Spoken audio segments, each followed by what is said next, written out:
Greetings, this is... Here I wait with all of you to see if Veronica Starr will survive. She always has before, but there's a first time for everything. 3 of my 7 hearts are beating fast. 1 of them has turned to steam.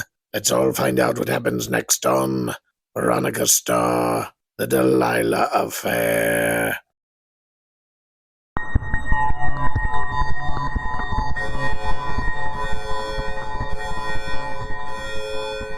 Red, the universal lighting choice for danger.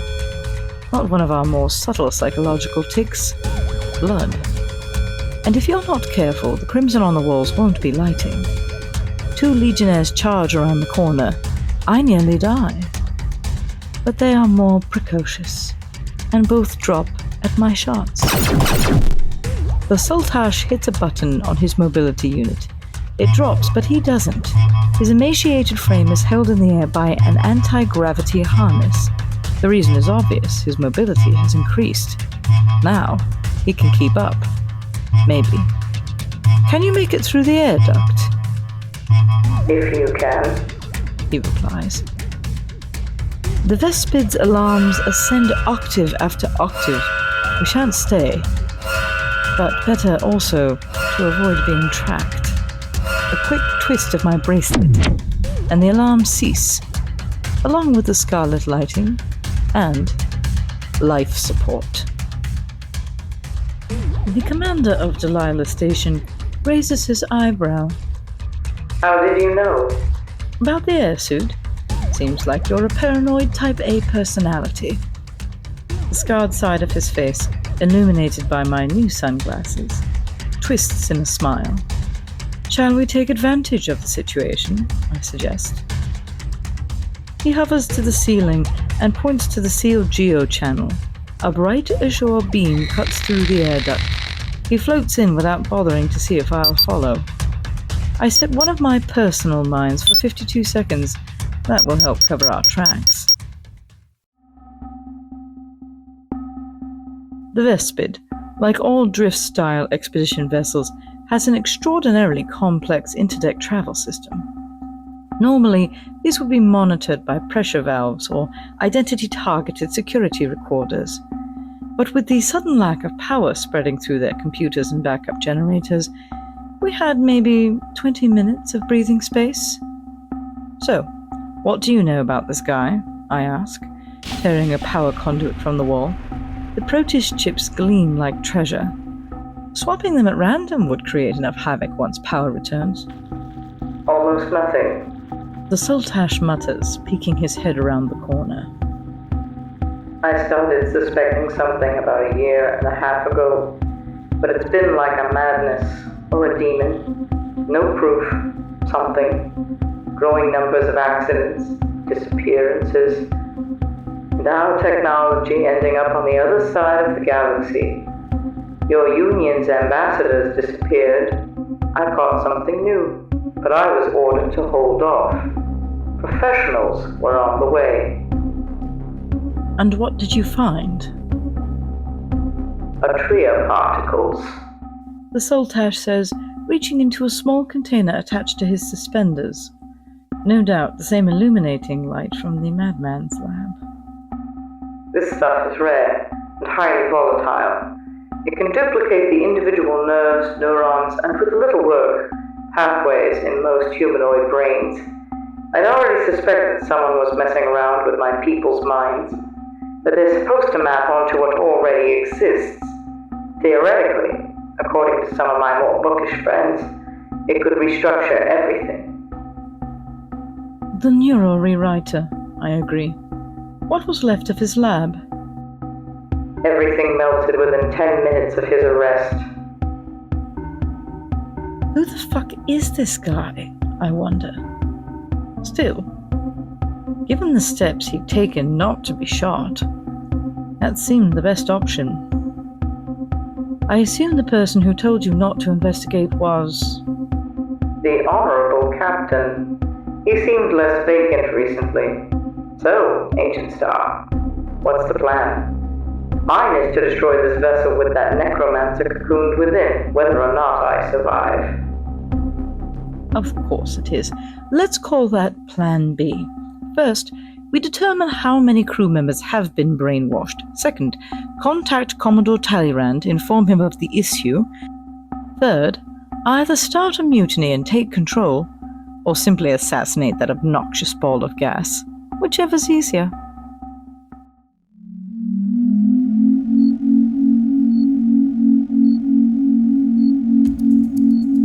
Power returned after only 7.3 minutes. Thankfully, the cameras had already been put into a loop. We enjoyed ourselves at the security center. The last place they'd think to look, first place to gather information. It was clear after seeing the number of crew members locked in their own quarters that the entire ship was not under control. In fact, given the communication traffic, the arguments, the demands for clarification, not even everyone hunting us was fully indoctrinated. All right, here's what I'd like. First, a crisp fruit drink, preferably lemon, but any citrus would do. Second, you hold here. That door has Epsilon-grade steel. We've cut the circuits, so they'll have to arrive manually. These are Commodore Talleyrand's personal comm channels, or at least the ones he gave me. Explain everything, then patch him through to our quantum transmitter. Will you be ready to fire on us? Ready, yes. Eager, no. How you all became the most powerful empire in this galaxy, I will never know. Listen, Saltash, and I'm not the most perfect speaker on this, but we are not an empire. And the reason we are unique and singularly listened to is because we're trying to be something else. Maybe we'll succeed. Maybe we will fall into that seeming inevitability of power. But the reason I'm going out there, the reason I signed up, isn't just because I'm the most glamorous, exciting woman in the universe. It's because I actually think planets like yours deserve their own destiny. So, if you'll excuse me, I'm going to put a blaster on a man dedicated to stealing those freedoms away. Cheerio. Once upon a time, a Fedra hunger cruiser orbited the moon where I was staying. These nightmares for my previous generation hardly ever pushed into occupied territories anymore. But this raider had ambition. 1,200 men and an additional 600 juggernauts, all primed for slaughter.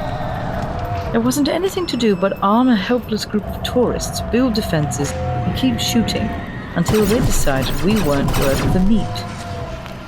That wouldn't work here. First, anyone already brainwashed would never stop coming.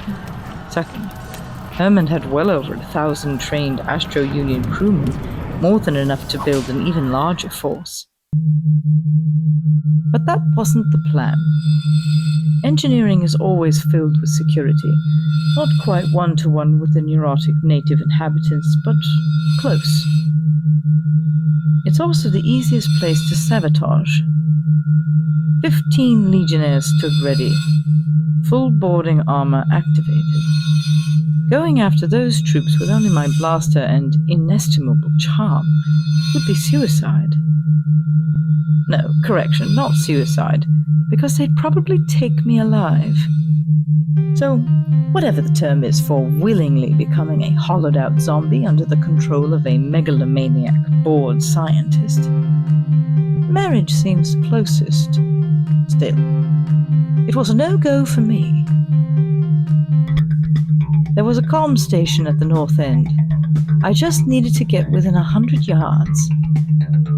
The helmets used inset chronoplates, each a harsh, dirty white, like a skull. Each unit scanned, evaluated, and presented its wearer with live sensory data for potential threats. The armored leg pieces could propel a soldier from stationary to 45 miles an hour in 5.1 seconds, and maintain that for over 6 hours. I've never actually seen a Legionnaire use their enhanced brace units to rip a human's arms off, mostly because the proto-rifles kill everything long before hand-to-hand combat combat starts. But the specs don't lie. I flip off the glasses. The background detection signals they give off will be picked up by the Legionnaire scanners. This had to be done through instinct. They didn't stop the numerous engineers walking back and forth. Without an ID sphere, I'd be detected if I got too close. But better than nothing. I switched my dress to a standard dork-issued uniform, adjusting it to register as Systems Analyst. I'd have a reason to be there, but not one of the regulars. The helmet scanned by unit, which meant the more Legionnaires in a section, the less each one scanned. So all I had to do was walk directly through the middle, visible to every brainwashed killing machine. Without my glasses or blaster, couldn't risk them detecting that either. Luck breaks my way when I see the confused look of the helium hotties propulsion experts. They knew I didn't belong. But when their eyes drifted towards the guards, they turned quickly back to the job. Still, even with their code of silence, I couldn't misstep. 3 paces forward, checked the station.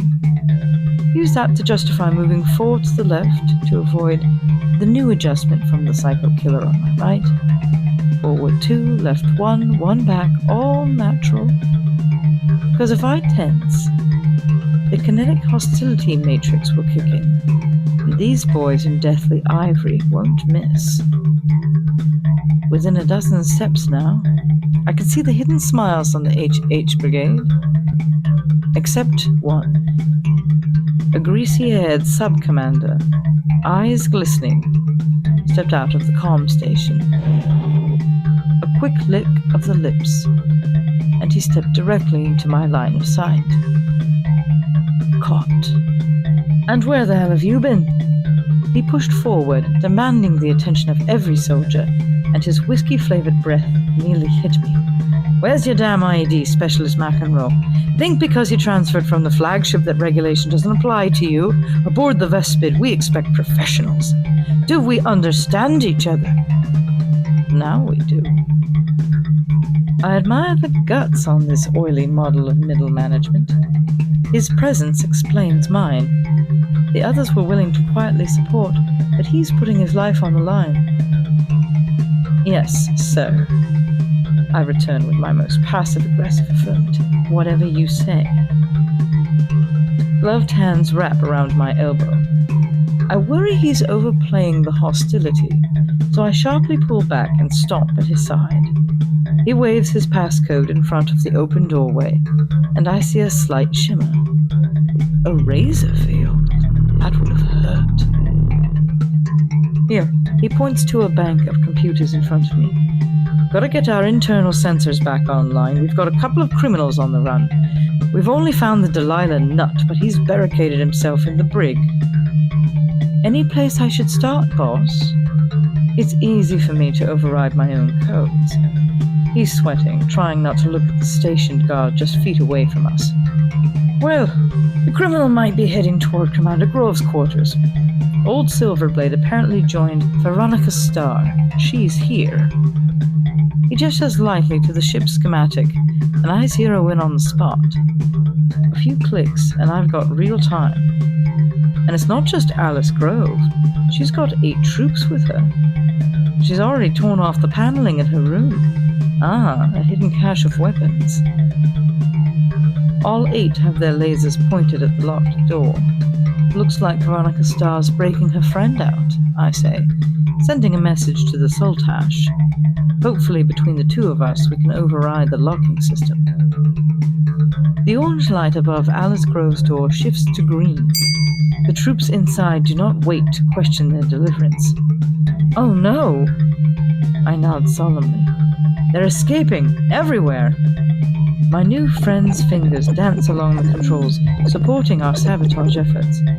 A heavy footstep hits the ground, casting a shadow over the consoles. "What are you doing?" I hiss at the guard. "They're all escaping. Set the alarm, now!" Without missing a beat, I start spewing gibberish at my new conspirator. "Did we augment the diaphanous relay terminal?" "Of course, but they've shut off the Vespid's Quantinium crystal port." "Damn it!" As he speaks, I move to engineering control. It would be extraordinarily bad design if a single terminal could open the core containment structure. That would be ridiculous. However, starting a drill, that's easy. "Run!" I scream as the lights flash and coolant gases fill the room. "Get everyone out! We've got to evacuate before the radiation boils our organs into soup." "Belay that," my buddy adds. "You six stay here. I'll communicate through the comm. Their armor will shield you. We'll start the repairs. Specialist McEnroe, you go to the med bay. That's where the new commander is. Warn him." I move before anyone can think to stop me. The walls of every hall corridor melts, burns, or dissolve as the good men and women of the Astro Union fight to take their ship back.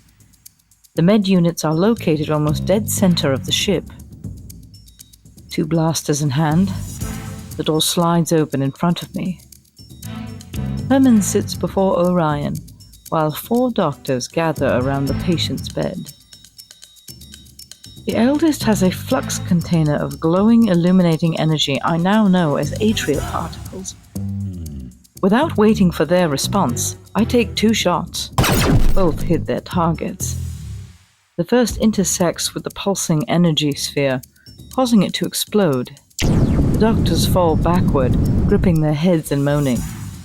The second passes directly through Herman's heart. Nothing. The image merely flickers, then reforms. "Huh. There was a moment," Herman said. "Not long ago, granted, but I thought maybe we'd get the drop on you, Agent Starr. But once it became clear that the captain had failed, this particular match was called." The image shifted again. The voice crackled like static tuning to itself. "Running away?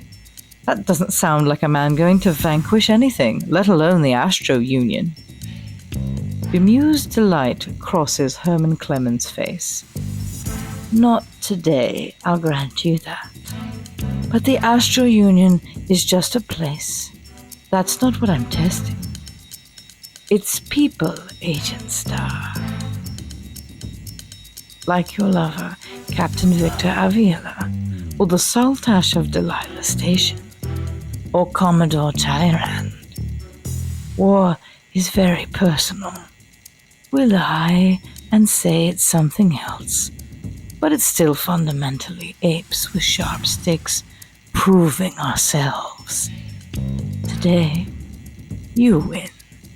I tip my hat and look forward to tomorrow." A groan came from the table. Orion's legs twitch as he tries to stand. The hologram can barely be heard as it fades from existence. "I've revived your friend," Herman whispers. "His death serves nothing, and you played well. C'est la vie, Agent Starr." And with that, he is gone. The newly promoted Captain Alice Grove stands at Commodore Talleyrand's side. He looks over at me while reviewing the files. He's never seemed so tired. "So, he's still out there." I sip my sunset mango cocktail, still in my evening gown. I intended on showing Orion a very good time. After all, the last few days were entirely my fault. "Yes, but he'll need a new bag of tricks. We've got his modus operandi, and frankly, he's not the most original thinker." "And what if he begins to sell the technology?" "He won't. One of three things will happen. First, he keeps going, creates an empire from the broken shells of freedom and dreams of his soulless followers. Second, some other ambitious psychopath slices his fat throat in a bid for control. And then there's option number 3. And what is option number 3? The next time he shows, and he will show again, I'll put him down. You can put your money there, Commodore. I know you're not a gambler, but that's what we call a sure thing. And now, if you'll excuse me, I'm going to finish my vacation.